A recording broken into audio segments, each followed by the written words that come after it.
Баршаңызға сәлем. Астро әлем арнасына қош келдіңіздер. Бүгін 2026 жылдың 3 тамыз бен 9 тамыз аралығына арналған апталық жорамалды ұсынамын. Тоқты, дүйсенбі 3 тамыз. Бүгін жорамал тоқтыларға кез келген мәселені шешуде икемді болуға кеңес береді. Бір ғана әрекетке тоқтап қалмаңыз, себебі көптеген әртүрлі жолдар бір мақсатқа әкелуі мүмкін. Егер тоқты жағдайды және өздерін ескеріп, тактиканы өзгерсе, айналаңыздағылар мұны бағалайды. Бұл тоқтыларға нәтижеге тезірек жетуге мүмкіндік береді. Бүгінде ымыраға келу арқылы тоқтылар тікелей әрекет етуден гөрі көбірек нәрсеге қол жеткізеді. Сейсенбі 4 тамыз. Бүгінгі таңда тоқтылардың табысының құпиясы олардың адамдарды ұйымдастыра білуінде және қажетті нәтижелерге қол жеткізе алуында жатыр. Бұл күн тоқтыларды өздері еңбекқорлық жасауға шақырмайды, бірақ олар бұл жетістіктерге басқалардың күш-жігер арқылы оңай жете алады. Сондықтан ұйымдастырушы, үйлестіруші немесе бастық ретінде тоқты бүгінде өте қажет. Арнайы өкілеттігі болмаса да, тоқтылар өз міндеттерінің бір бөлігін басқаларға жасырын түрде бере алады және керемет түрде мұны түсіністікпен қабылдайды. Сәрсенбі 5 тамыз. Бүгін тоқтылар дәлдік пен сабырлықты талап етеді. Ешқандай болжам жасамаңыз. Қиялдарды айтпағанда жағдайда айналасындағы адамдар да тек фактілерді талап етеді. Бүгінде тоқтының менің ойымша және менің ойымша деген сөздерінің артық ештеңе басқаларды ашуландыра алмайды. Егер тоқтылар назар аударылып, бағаланғысы келсе, бүгін олар өз ойларын статистика, графиктер және сандар тілінде білдіруі керек. Бейсенбі 6 тамыз. Тоқтылар бүгін өз әрекеттері немесе сөздері үшін есеп беруге мәжбүр болуы мүмкін. Бұл күні олар әртүрлі аудиттерге, тексерулерге тап болуы немесе жай ғана әрекеттерін түсіндіруге мәжбүр болуы мүмкін. Дегенмен бұл қаншалықты жағымсыз болса да, тоқтылар шыдамды болып, сабырлы болуы керек. Егер олар бүгін сабырлы болса, өздерін еш қиындықсыз түсіндіре алады. Дегенмен, егер олар инспекторлармен дауласу, азғыруға берілсе, іс жүзінде ұзаққа созылуы мүмкін. Жұма 7 тамыз.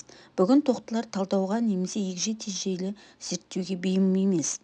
Олар тек ішкі импульске сүйеніп асығыс шешім қабылдауы немесе идеяларды елемеуі мүмкін. Дегенмен, жұлдыз жорамалдары бойынша жұлдыздар оларды бүгін интуицияға сенбеуге шақырады. Алдын ала болжам адастыруы мүмкін және оларға негізделген шешімдер дұрыс емес болады. Ықтимал асқынулар мен қиындықтардан аулақ болу үшін тоқтылар бүгін асығыс әрекет етпеуі керек, әсіресе маңызды мәселелерді шешпеуі керек. Сенбі 8 тамыз. Бүгін тоқтылар айналасындағылармен, соның ішінде жақындарымен де үйлесімдіктен айырылады. Олар айналасындағылардың бәрі тым көп мақтанатындай сезіну мүмкін, ал басқалары өз кезегінде тоқтының бейқам мінезіне назары болады. Бұл шынайы келіспеушілікке әкелуі екіталай, бірақ түсіністіктің бұзылуына жол бермеу үшін тоқтылар бүгін бейсалды және ақылды көзқарастарын жиі сақтауы керек. Тіпті бұл оларға күлкілі болса да. Жексенбі 9 тамыз. Бүгінде жұлдызнама тоқтыларға өсек пен интригаға араласып кетпеу үшін мүмкіндігінше алыс болуға кеңес береді. Айналасында қандай дауылдар болса да, тоқтылар өз істерімен айналысып, бейтараптылықты сақтап алшақ жүруі керек. Айналасындағылар ақырында оларсыз да мәселелерді шеше алады. Бірақ егер тоқтылар бүгін ашуланып бір жағын ұстанса, кейін өкінеді. Бұл олардың беделіне кері әсерін тигізуі мүмкін. Торпақ. Дүйсенбі 3 тамыз. Бүгін торпақ жұлдызы тыныш және салмақты күн күте алады. Асығыс немесе ештеңені қуудың қажеті жоқ. Ештеңе торпақтың бүгінгі шешімдеріне байланысты емес. Жағдай олардың қатысуынсыз дамиды. Сондықтан жорамал торпаққа демалып, ағыммен жүруге кеңес береді. Біраз демалыңыз. Бүгінгі демалыс торпаққа бүкіл күнге күш пен қуат береді. Ең бастысы дау-дамайдан аулақ болыңыз. Икемділік пен дипломатия бүгінгі табыстың кілті. Сейсенбі 4 тамыз. Бүгінде торпақтарға орындай алмаймын деп қорқатын тапсырмалар жүктелуі мүмкін. Олар өздерінде тәжірибе, білім немесе дағдылар жетіспейтінін сезіну мүмкін. Мұндай өзіне күмәндану нәтижеге кері әсер етуі мүмкін. Сондықтан торпақтарға тапсырманы бастамас бұрын барлық күмәнді ысырып шешім қабылдауды ұсынады. Ал егер бұл нәтиже бермесе, оны басқа біреуге тапсырыңыз немесе кейінге қалдырыңыз. Сәрсенбі 5 тамыз. Бүгін торпақ нақты сандар мен фактілерге тартылады. Оқу күрделі есептеулер немесе келісімшарттағы ұсақ шрифттер болсын, торпақ мәселелерді шешіп дұрыс қорытынды жасай алады. Дегенмен жұлдыздар ескертеді. Егер торпақ бүгін өзінің зейінін лайықты түрде пайдаланбаса, оны ұсақ-түйекке жұмсау қаупі бар. Өйткені терезені сыртындағы қарғаларды санауға болады, бірақ неге әуре боламыз? Мұндай өнімді күнде осылай өткізу ұят болар еді. Бейсенбі 6 тамыз. Бүгін торпақ жұлдызына барлық дипломатиясы қажет болады. Олар шешуге тиіс мәселелерді тікелей шешу тым нәзік болады. Егер торпақ бүгін басқалардың сезімдерін ескермесе, олар көптеген мәселелер тудырып, кез келген келіссөздерді, тіпті ең қарапайымдарын да бұзу қаупін тудырады. Тек барынша шыдамдылық пен әдептілік таныту арқылы ғана торпақ айналасындағылардың бүгін оларды дұрыс түсінуін күте алады. Жұма 7 тамыз. Бүгін торпақ әсіресе қауіпті жобалар мен істерге келгенде аса сақ болуы керек. Жұлдызнама бүгін сәттілікке сенбеу керектігін айтады. Сәтсіздікке ұшырау қаупі бар. Сондықтан мүмкіндік жақын арада сияқты көрінсе де, бүгін тәуекелге бармаңыз. Уақытыңызды кідіріп, жобаны кейінге қалдырғаныңыз жөн. Ақырында жағдай өзгереді. Ал торпақ ойындағысына қайта оралады. Сенбі 8 тамыз. Бүгін торпақ бизнесте әсіресе қаржы саласында шешуші тіпті түбегейлі шаралар қабылдауға қабілетті. Олар жеті өлшеудің орнына 7 рет қысқартуға бел буады. Бір жағынан торпақтың ақшаны ойланбай босқа жұмсау қаупі бар. Екінші жағынан олардың күрескерлік рухы оларға бүгін көптен бері қажет болып келген қаржылық қадамдар туралы шешім қабылдауға көмектеседі. Жексенбі 9 тамыз. Бүгінде қалаған нәтижелерге жету үшін торпақ жанама тәсілдерге жүгінуге мәжбүр болады. Басқалармен тікелей сөйлесуге тырысу, ештеңеге әкелуі екіталай. Дегенмен қауесеттер мен кеңестер сияқты партизандық тактика өте тиімді болады. Сондықтан егер торпақ бүгін бір идеяны алға тартқысы келсе, олар жасай алатын ең басты нәрсе оны дұрыс адамның санасына біртіндеп енгізу. Содан кейін ғана оларды оны өздері ойлап тапқанына сендіру. Егіздер. Дүйсенбі 3 тамыз. Бүгін егіздер өздерінің ықпал ету аясын кеңейту мүмкіндігіне ие. Олар басқалардың алдында жақсы өнер көрсету арқылы жаңа лауазымдарға ие болуы, маңызды жобаны аяқтауы, құнды байланыс орнатуы немесе жай ғана өздерін дұрыс уақытта, дұрыс жерде табуы мүмкін. Ең бастысы, бүгінгі жетістіктерінің арқасында егіздер алға жылжиды және уақыт келе бұл олардың өміріне оң әсер етеді деп уәде береді. Сейсенбі 4 тамыз. Бүгін егіздер ынтаға толы болады. Олар жұмыстары онша емес, маңызды емес мәселелермен байланысты болса да, істеп жатқан істеріне шынайы құштар болады. Бұл егіздердің көңіл-күйінің көтеріңкілігінен бе, әлде жай ғана күш-қуатының толқынынан ба белгісіз.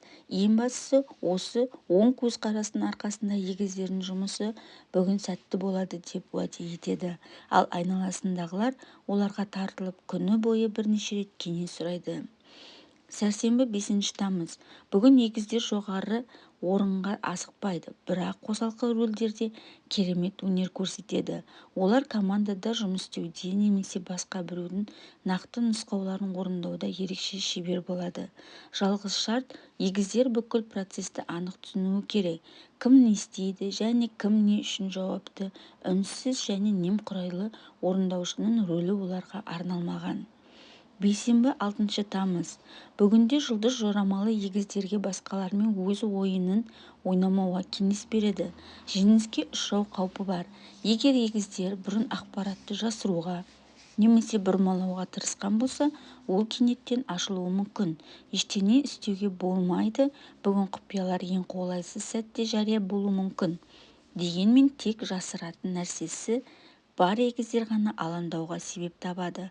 Басқалар үшін күн оң және үйлесімді болады деп уәде етеді. Жұма 7 тамыз. Бүгін егіздердің ынтасы кері әсер етуі мүмкін. Алға жылжудың орнына олардың шамадан тыс құлшынысы айналасындағылардың ашуын тудыруы мүмкін. Бұл олардың барлық бастамаларына кедергі келтіреді. Мұның алдын алу үшін егіздерге күш-қуатын үнемдеуге және күнді жақындарымен байланыста өткізуге кеңес береді. Ал егер жағдай егіздердің белсенді болуын талап етсе, шамадан тыс құлшыныс танытпауға тырысыңыз. Сенбі 8 тамыз. Бүгінде егіздер сыни ойлауға бейім болуы мүмкін. Олардың сыни көзқарасы өздеріне емес, басқаларға бағытталған болады. Олар өз пікірлері басқаларды ұялтып, қателіктерін түзетеді деп ойлауы мүмкін. Бірақ шын мәнінде олай болмайды. Егіздердің дана кеңестері бүгін босқа кетеді, ал сын наразылыққа әкелуі мүмкін. Сондықтан ешқандай нәтижеге қол жеткізуге үміт артпай, күш-жігерін сынға жұмсаудың қажеті бар жоғын өздері шешуі керек. Жексенбі 9 тамыз. Бүгін егіздер күтпеген, бірақ өте қызықты ұсынысқа дайын болуы керек. Бұл олардың табысына, жұмысына немесе тіпті жеке өміріне байланысты болуы мүмкін. Бірақ егіздер келіспес бұрын артықшылықтары мен кемшіліктерін мұқият өлшеуі керек. Тек бөлшектерге терең үңіліп, калькулятормен артықшылықтарын есептеу арқылы ғана олар дұрыс шешім қабылдай алады. Шаян, дүйсенбі 3 тамыз. Бүгін шаяндар өздері тәуелді адамдармен қиын әңгімеге тап болуы мүмкін. Оларды кездесуге шақыруы немесе әңгіме телефон арқылы өтуі мүмкін. Қалай болғанда да әңгіме шағын болса да, бүгінгі әңгіме шаян үшін үлкен салдарға әкелуі мүмкін және олар жақсы әсер қалдыруға тырысуы керек. Егер шаян әңгіме барысында қандай да бір көзір көрсете алса, керемет болар еді. Сейсенбі 4 тамыз. Бүгін шаянның негізгі қорғаушы күні амбиция. Олар үшін жай ғана күн көру жеткіліксіз. Олар бәрін басқалардан жақсы жасап, назар аударылуы керек. Сондықтан бүгін мансаптық өсу үшін тамаша күн. Шаянның осы бағыттағы кез келген қадамы табиғи және оңай болады. Тек басқалардың өсуіне оң көзқараспен қарайтынын күтпеңіз. Олардың амбициялары қызғаныш немесе тіпті қызғаныш тудыруы мүмкін. Сәрсенбі 5 тамыз. Бүгін шаян үшін пайдалы байланыстар орнатуға тамаша күн. Олардың қарым-қатынас дағдылары мен шығармашылығы ең жоғары деңгейде. Олар қызықты идеяларға толы және оларды кез келген адамға жеткізе алады. Жұлдызнама шаян кез келген жағдайда, тіпті ең бейресми жағдайда да іскерлік байланыс орнату мүмкіндігіне ие болуы мүмкін екенін көрсетеді. Дәлізде, көшеде, кеште, кез келген жерде шаян бүгін таныстығы, болашақ мансабына, тіпті тағдырына әсер ететін адаммен кездесуі мүмкін. Бейсенбі 6 тамыз. Бүгінде шаян белгісі қарсылас топтар арасында делдал және татуластырушы рөлін атқару мүмкін. Ерікті түрде немесе еріксіз. Олардың айналасындағы жағдай идеалды емес болады. Олардың айналасындағылардың, соның ішіне жақындарының өзара реніші болуы мүмкін. Алайда шаян белгісі күтпеген жерден тараптар арасындағы түсінбеушіліктерді шешуге тырысады. Дегенмен бұл оңай болмайды. Байғұс шаян күні бойы қиындық пен қиындықтар арасында қалып қоюы де мүмкін. Жұма 7 тамыз. Бүгін жұлдыз жорамал шаянға демалып біраз демалуға кеңес береді. Оларға сарқылған энергиясы мен өміршеңдігін қалпына келтіру үшін бұл өте қажет. Дегенмен олар басқалардың оларды түсінетініне сене алмайды. Бұл шаян өздеріне немесе басқаларға зиян келтірмей әрекетті қалай модельдеу керектігін анықтауға тура келетінін білдіреді. Мүмкін олар өз міндеттерінің бір бөлігін басқаларға тапсыра алады, ал басқаларын толығымен кейінге қалдыруға болады. Алдағы күндері олар өз міндеттерін жаңа күшпен атқарады. Сенбі 8 тамыз. Бүгінде басқалардың өз істерін жүктеуге немесе тіпті кейбір мәселелерде оларды кінәлі етуге тырысу ықтималдығы жоғары. Олар өздерінің икемділігімен мойын ұсынушылығын сезініп, ұялмай пайдалануға тырысады. Шаян бұл жағдайды тек өз позициясында берік тұрып, мұндай әрекеттерді болдырмау арқылы ғана өзгерте алады. Әйтпесе олар күні бойы басқа адамдардың істеріне көңіл бөліп, өз істерін мүлдем елемей өткізуге мәжбүр. Жексенбі 9 тамыз. Бүгін Шаян өзін нағыз супермен сияқты сезінетін күн. Жұлдыз жорамалындағы жұлдыздар оларға күш-қуат, шаршамаушылық және құштарлық сыйлайды. Бұл оларды тауларды жылжытуға қабілетті етеді. Әсіресе Шаянның арсеналында бірнеше шешілмеген мәселелер болса, бұл жақсы. Бүгін олар тіпті ең үмітсіз жоспарлар мен идеяларды да тамаша жүзеге асыруға мүмкіндік алады. Дегенмен тауларды жылжытқанда оны асыра пайдаланбауға тырысыңыз. Мақалда айтылғандай бәрі қалыпты. Арыстан. Дүйсенбі 3 тамыз. Бүгін Арыстанның пікірі барлығына қызықты болады. Күннің сұрағы: сіз бұл туралы не ойлайсыз?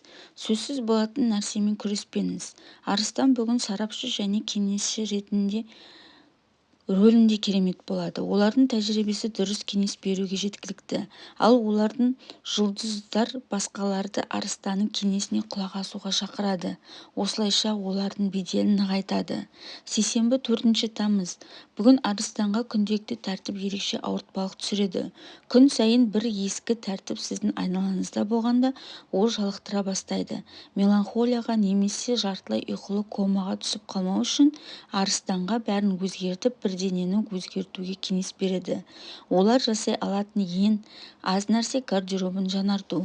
Дегенмен Арыстанның төрт қабырғасынан тыс жерде істейтін ісі болса жақсы. Бүгінде бұрынғыдан да көбірек табиғатты өзгерту немесе таза ауа жұту қажет. Сәрсенбі 5 тамыз. Бүгін жұлдыз жорамал жұлдыздары Арыстанға қандай да бір ауқымды жобаны қолға алуға кеңес береді. Ұялмаңыз, сізде осындай жоба болуы мүмкін. Мансап жоспарлары болсын, немесе жеке өміріңізді ұйымдастыру болсын. Бүгін ойларыңызды қиялдан іс-әрекетке айналдыруға тамаша күн. Ең бастысы барлық бөлшектерді мұқият ойластырыңыз. Бүгін осылай істеу арқылы Арыстан өзінің ең батыл армандарына алғашқы қадам жасайды. Бейсенбі 6 тамыз. Бейсенбі Арыстан үшін қорытынды жасау уақыты болады. Сіз ештеңе істей алмайсыз, алға жылжу үшін тоқтап әрекеттеріңізді бағалауыңыз керек. Жұлдызнама бойынша бүгін Арыстан өз әрекеттерін бағалап, ықтимал қателіктерді анықтауға мүмкіндік алады. Мүмкін олар мұны өз бетінше немесе басқалардың көмегімен жасайтын шығар. Бүгін сын пайдалы және жақсы, тіпті ол толығымен жағымды болмаса да. Жұма 7 тамыз. Бүгін Арыстан мінезін өзгерту керек. Олар бәріне немқұрайлы қарайтын сияқты. Шын мәнінде олардың эмоциялары күнделікті өмірден басылған. Ал егер олар күндеріне әртүрлі қосалса, олар әлсіреп бара жатқан құлшыныстарын қайта жандырады. Мүмкін біраз уақытқа дейін демалысқа шыққан дұрыс шығар, немесе керісінше жаңа мүмкіндіктер уәде ететін жаңа жобаны қолға алу керек. Тіпті бұл мүмкіндіктер толығымен айқын болмаса да, бүгін кішкентай шытырман оқиға Арыстанға пайдалы болады. Осы жерде және қазіргі уақытта жаңа көзқарас қалыптастырады. Сенбі 8 тамыз. Арыстан бүгін күні бойы қысым сезіну мүмкін.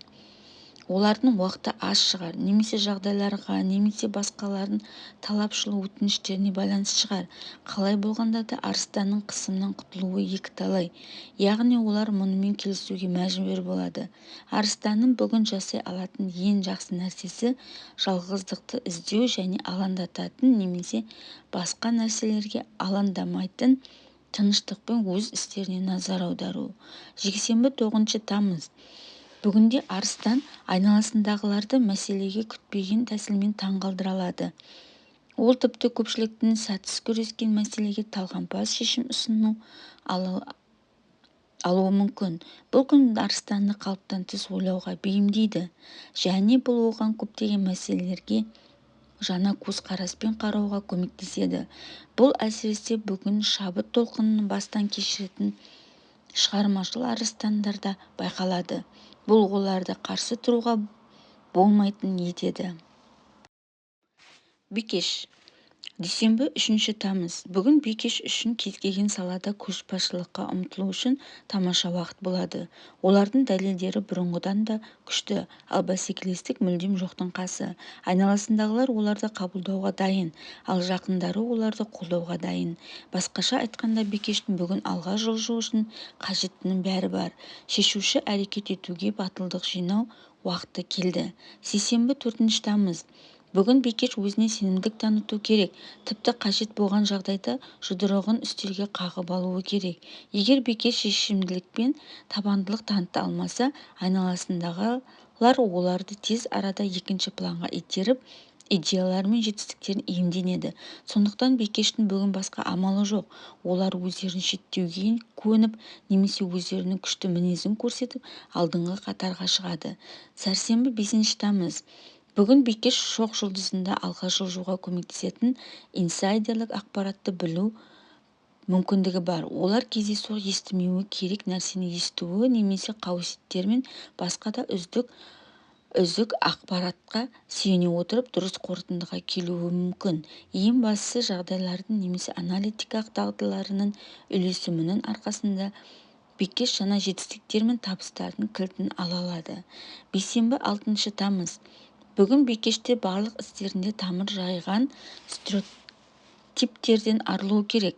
Бұл күн оларға жақсы мүмкіндіктер сыйлайды, бірақ тек олар батыл және дәстүрлі емес әрекет етсе ғана.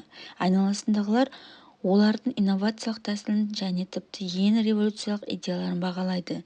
Басқаша айтқанда, консервативті жолдар бүгін Бикештер үшін емес. Өмір жаңа идеяларды, шабыт пен шығармашылықты талап етеді. Жұма 7 тамыз. Бүгінгі таңда Бикештің негізгі механизмі отбасы, жұмыс немесе басқа нәрсе болсын, анда-санда тітіркендіргіш ақауларға ұшырайды. Бұл ақаулар көбінесе шағын болғанымен олар өте алаңдауы мүмкін. Бұл Бикештің зейінін шоғырландыруды қиындатады. Нәтижесінде олар үшін бүгін жақсы нәтижелермен мақтаны алу қиын болады. Дегенмен жалпы баяулар мен мәселелерді ескере отырып, айналасындағылардың тіпті басшыларын да Бикештің бүгін үлкен жетістіктерге жетеді деп күтуі екіталай. Сенбі 8 тамыз. Бүгін Бикештің қандай да бір істе серпіліс жасауға сирек мүмкіндігі болады. Ең бастысы, мүмкіндікті пайдаланып ол келгенде батыл және табанды әрекет ету. Белсенді, сенімді әрекеттердің арқасында Бикештер бүгін әлдеқандай алға секіре алады. Олар бұл күнді бәсекелестерін басып озып, жаңа биіктерге жету үшін пайдалануы керек. Жексенбі 9 тамыз. Бүгін Бикеш өте тәуелсіз болады. Ол өзіне кеңес беруге, тіпті оны басқаруға тырысуды жеке қорлау ретінде қабылдайды. Бір жағынан мұндай ұстаным басқалармен қақтығыстарға әкелуі мүмкін. Екінші жағынан тәуелсіз Бикеш бүгін кез келген шекараларды немесе шектеулерді қабылдамайды. Бұл оның істеріне оң әсер етуі мүмкін. Басқалар бірнеше рет тұйыққа тірелетін жерде Бикеш жаңа дәстүрлі емес шешім ұсынады. Таразы. Дүйсенбі 3 тамыз. Таразы бүгін қолға алған кез келген іс қаншалықты маңызды емес болып көрінсе де міндетті түрде алға жылжиды. Уақыт өте келе бұл бастамалар олардың жұмысында, әл-ауқатында немесе жеке өмірінде маңызды рөл атқарады. Сондықтан таразыларға бүгін әрбір бөлшекке мұқият назар аударуға кеңес береді. Егер таңдау жасау керек болса, таразылар үшін кем дегенде бірнеше қадам алға қарай шешімнің салдарын ескеру өте маңызды. Сейсенбі 4 тамыз. Таразылардың бүгінгі табысы велосипед тебуге ұқсайды. Неғұрлым жаяу жүрсеңіз, соғұрлым қалуыңыз ықтимал. Керісінше, олар жылдамдықты арттырғаннан кейін кез келген тапсырманың өздігінен келетінін түсінеді. Сондықтан бүгін жылдамдықты арттыру өте маңызды.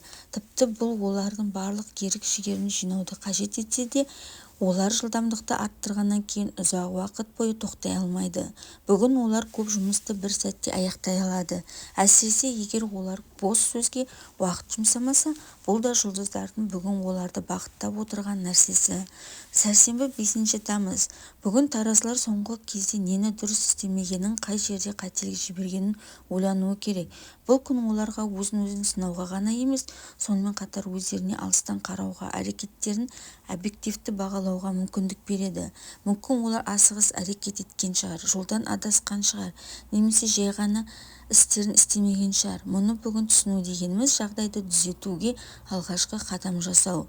Бейсенбі 6 тамыз. Бүгін таразылар күні бойы өздеріне маңызды болып көрінген мәселелерді анықтауға уақыт бөлуге мәжбүр.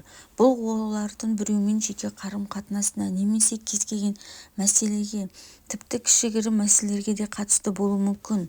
Қақтығыстар мен шындықты іздеуде таразылар кез келген адамды ашуландыра алады. Ең қызығы, келесі күні таразылар бүгін оларды мазалаған нәрсенің бәрінен де тыныш өтуі мүмкін. Жұма 7 тамыз. Бүгін жұлдыз жорамал таразыларға жалғыз әрекет етпеуге кеңес береді. Бұл күні олар ештеңені өз бетінше шеше алмайды, ал егер тырысса, нәтижесі апатты болады. Сондықтан егер таразылар бүгін маңызды мәселені шешкісі келсе, олар сөзсіз оны басқалармен талқылап, олардың пікірлерін тыңдап, ымыраға келуге мәжбүр болады. Дегенмен нәтиже күш салуға тұрарлық болады. Бұл қиын болып көрінетін жол тікелей жолға қарағанда әлдеқайда тиімді болады. Сенбі 8 тамыз.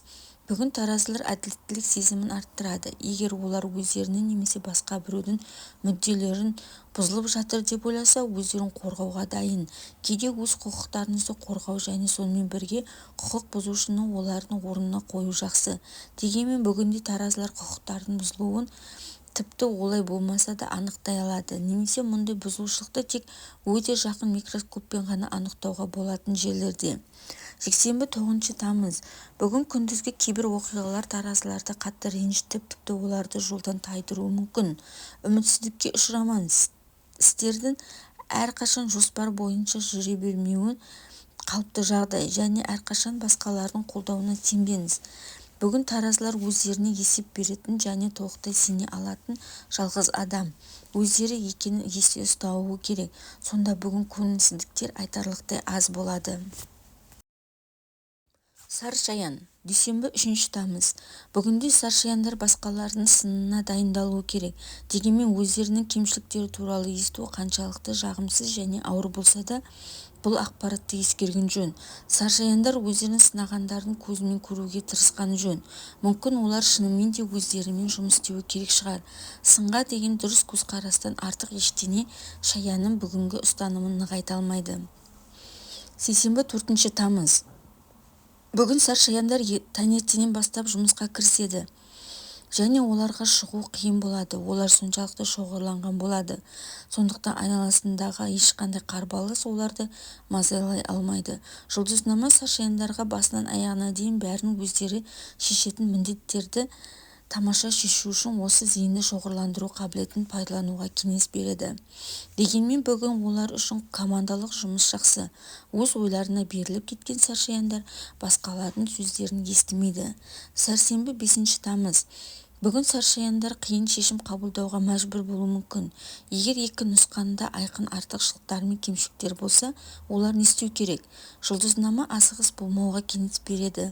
Жағдай оларды итермелесе де, бүгін олар оған берілмеу керек. Шешімнің пісіп шешілуіне мүмкіндік беріңіз. Мүмкін ымыраға келуге мүмкіндік болып қалар.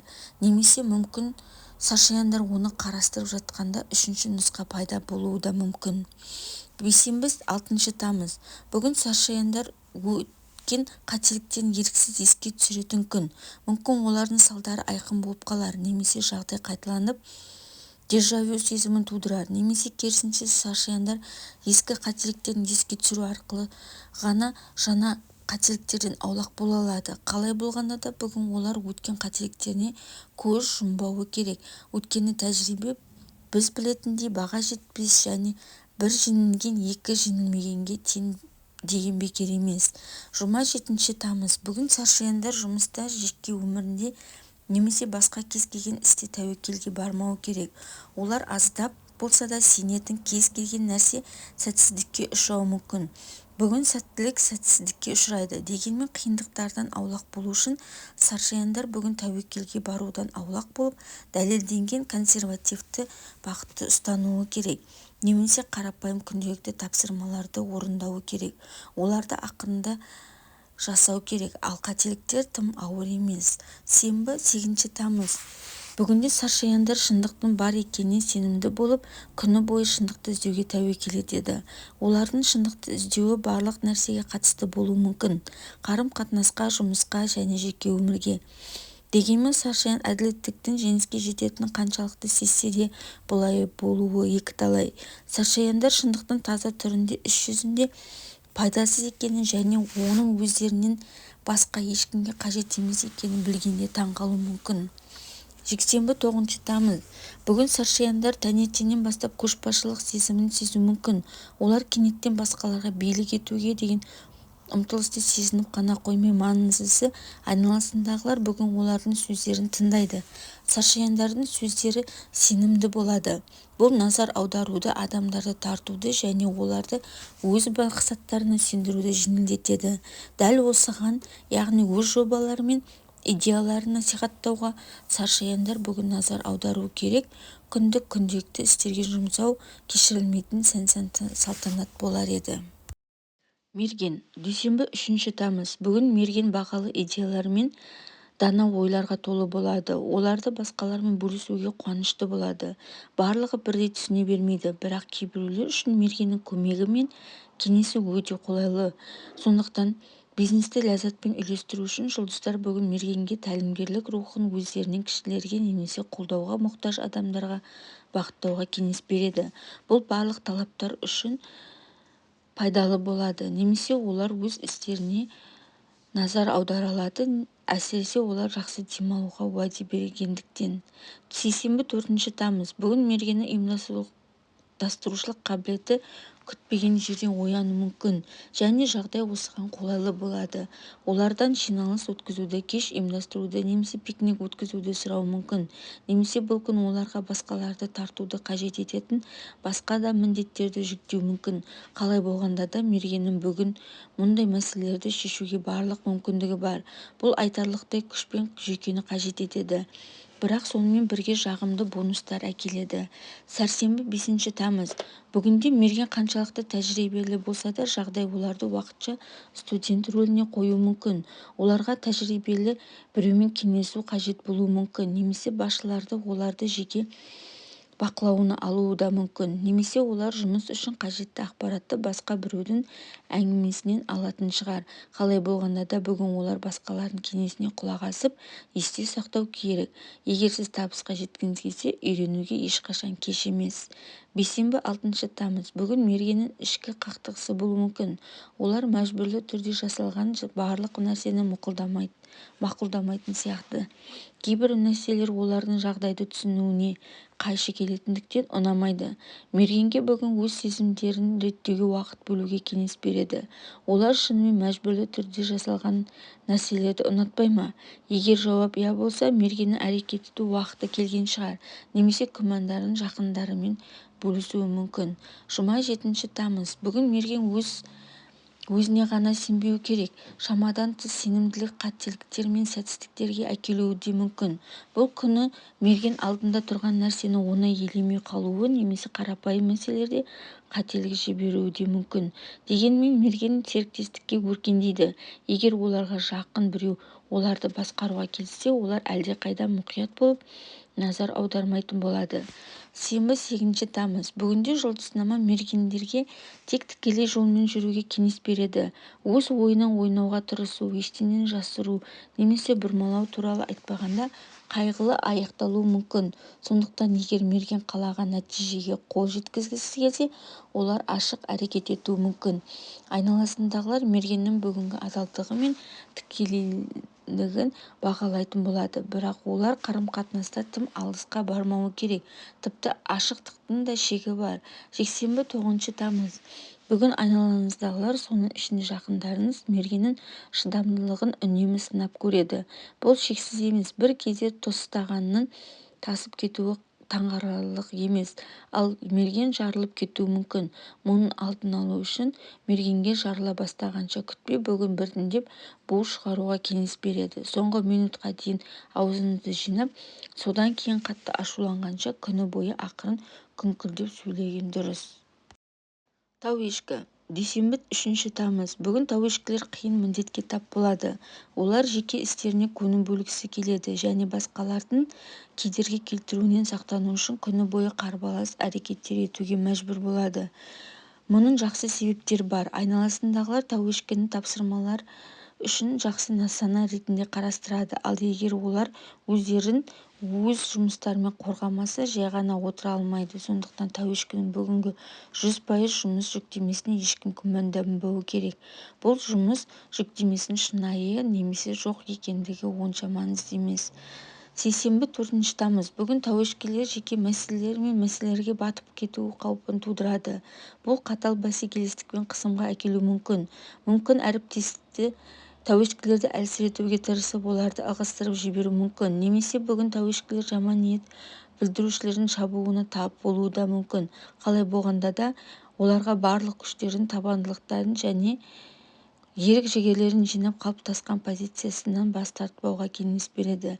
Әйтпесе бұл позицияларды қайтарып алу өте қиын болады. Сәрсенбі 5 тамыз.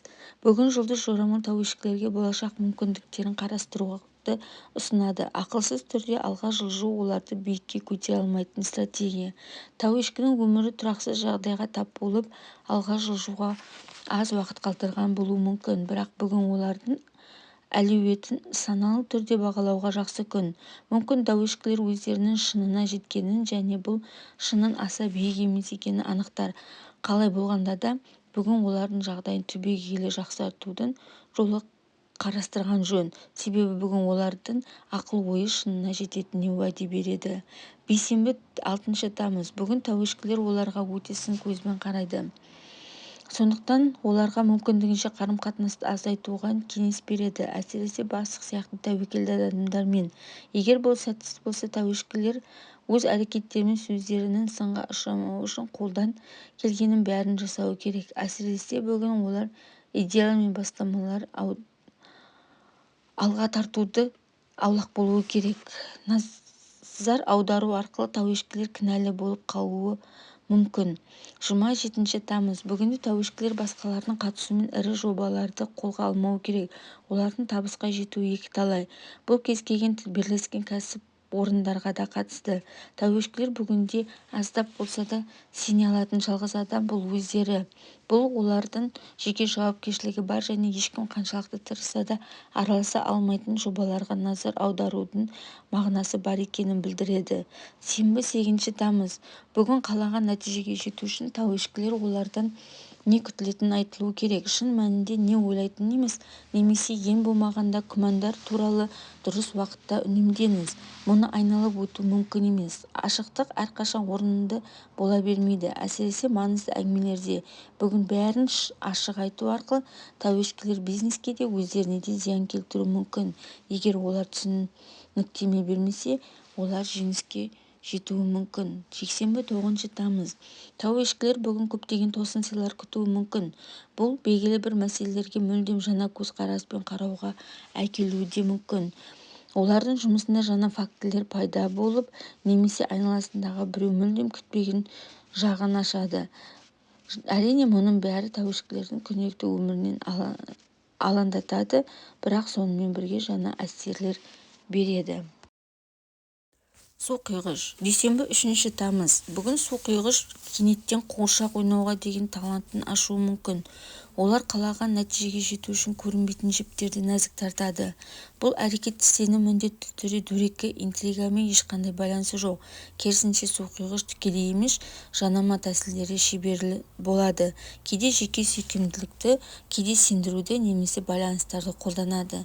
Нәтижесінде айналасындағылар су құйғыш қалағанды әрекет етеді. Әрине, өз пайдасы үшін.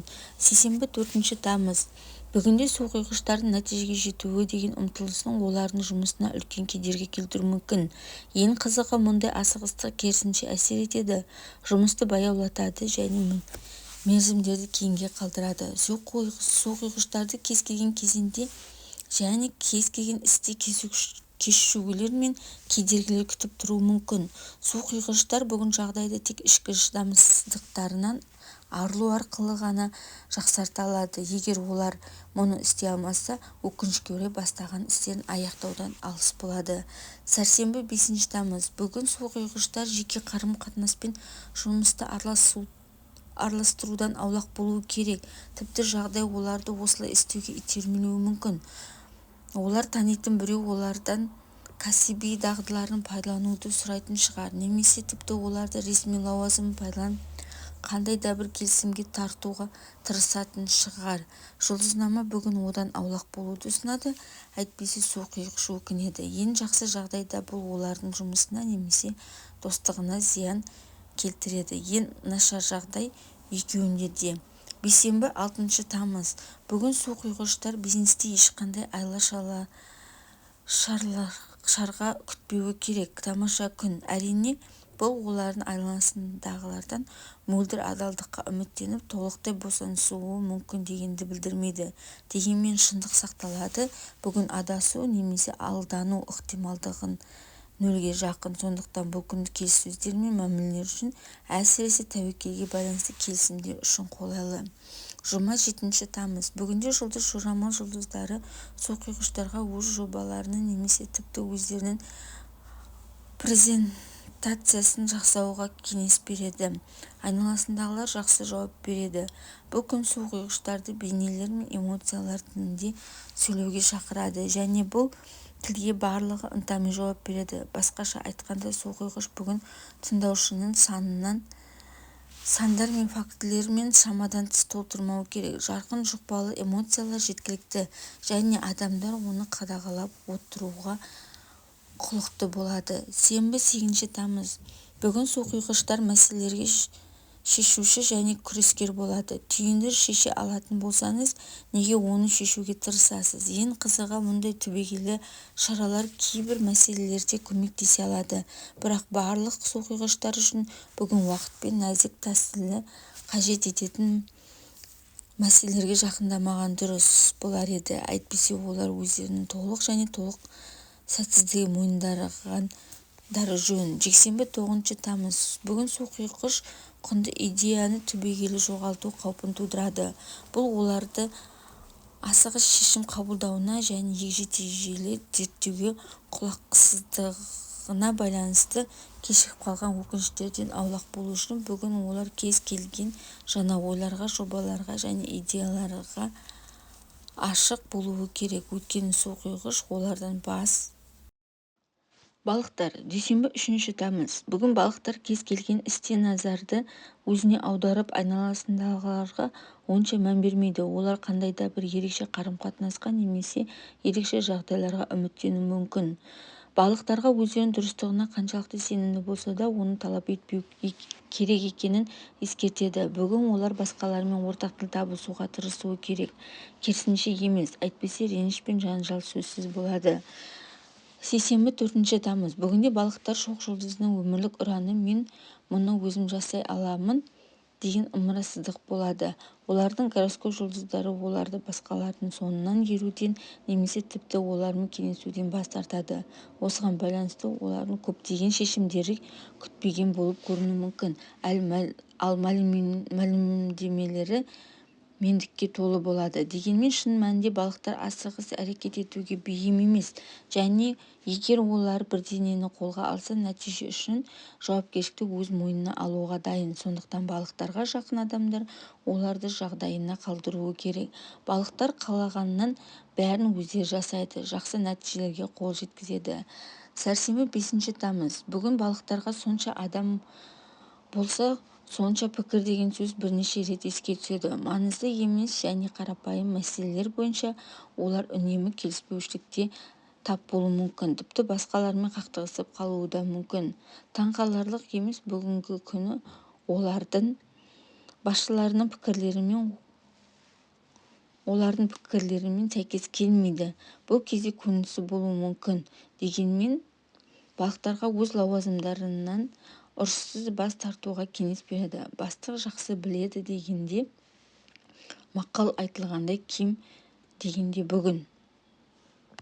Бейсенбі 6 тамыз. Бүгін балықтар болашаққа арналған жоспарларын, соның ішінде кен ауқымды жоспарларын қайта қарастыру керек.